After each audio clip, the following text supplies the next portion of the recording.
کوفہ چونکہ حضرت حسین کے پاس پیغام آ رہے تھے کوفے سے، چونکہ کوفے کو حضرت علی نے دار الخلافہ بنا لیا تھا، اور وہاں سمجھا جاتا تھا کہ حضرت علی کے ہمدرد اور حضرت شیعان علی جنہیں ہم کہے، ان کے ساتھی ہم خیال یہ لوگ ہیں کثرت کے ساتھ، اور وہاں سے اب خطوط کا تانکا شروع ہو گیا، آپ یہاں آئیے، ہم بےتاب ہیں، آپ کا استقبال کریں گے، آپ کے ہاتھ پر بیعت کریں گے، تاکہ یہ جو قیصر و کسریٰ کی سنت شروع ہو رہی ہے اس کو روکا جا سکے۔ وہ تانتا بجا ہوا ہے خطوط کا، تو حضرت حسین رضی اللہ تعالیٰ عنہ نے فیصلہ کر لیا کہ میں کوفے جاؤں گا۔ حضرت زبیر روکتے رہ گئے کہ نہیں، کوفیوں پر اعتماد نہ کیجیے، یہ زبانی کلامی ساتھ دیتے ہیں، جب ڈنڈا چلتا ہے تو پھر یہ ہٹ جاتے ہیں میدان سے۔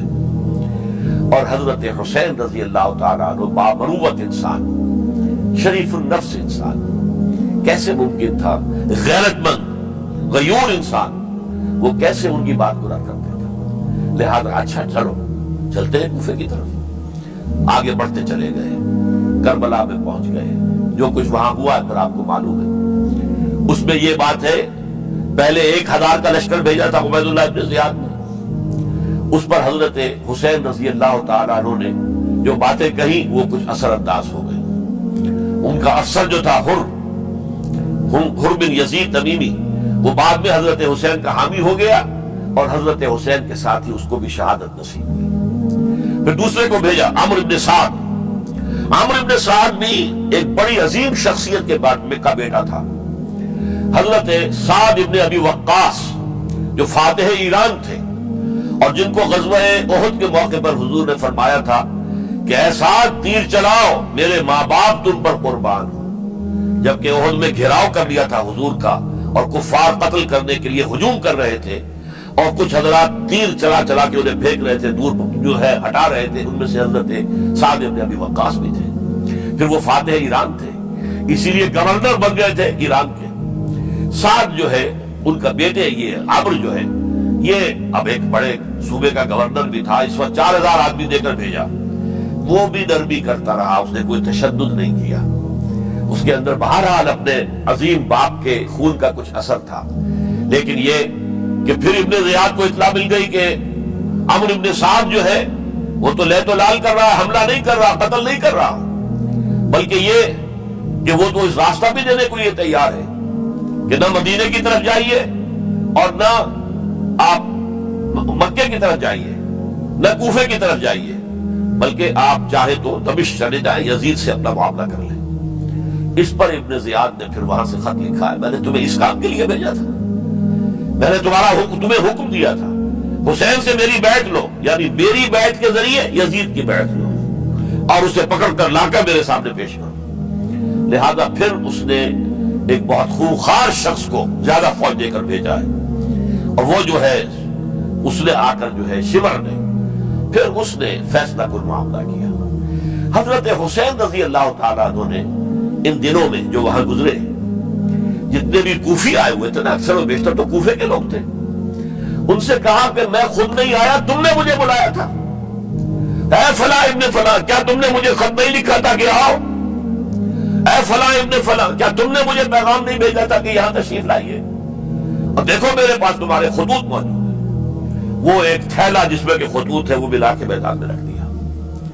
یہ حضرت حسین رضی اللہ تعالیٰ عنہ کی شرافت اور اپنی صاف دلی، کوئی اس کے اندر عیاری نہیں تھی ان کے اندر، معاذ اللہ ثم معاذ اللہ، لیکن یہ کہ اس کا نتیجہ اچھا نہیں نکلا۔ نتیجہ کیا نکلا؟ اب انہیں پتا چل گیا کوفیوں کو، اگر اب حسین زندہ دمشق پہنچ گئے یزید کے پاس تو یہ ہم سب کا بھالا پھوڑ دیں گے، ہماری شامت آ جائے گی، لہذا اب تو کسی صورت انہیں زندہ نہیں رہنے دینا۔ یہ ایک بڑا اہم واقعہ نوٹ کر لیجیے اس کو، اس لیے کہ حضرت حسین نے ایک ایک کا نام لے کر اے فلاں ابن فلاں، اے فلاں ابن فلاں، اے فلاں ابن فلاں، کیا تم نے خط نہیں لکھا تھا؟ کیا تمہارا پیغام نہیں تھا؟ اب انہوں نے دیکھا کہ یہ بھانڈا اگر یزید کے ہاں جا کر پھوڑ دیا گیا تو پھر ہماری خیر نہیں ہوگی۔ یہی وجہ ہے حضرت حسین کو شہید کرنے کے بعد، یہ نوٹ کر لیجئے، 72 آدمی تھے کل، جس کو کہہ لے لشکر حضرت حسین کا رضی اللہ تعالیٰ عنہ، ان میں سے 20 خاندان بنی ہاشم کے چشم و چراغ تھے.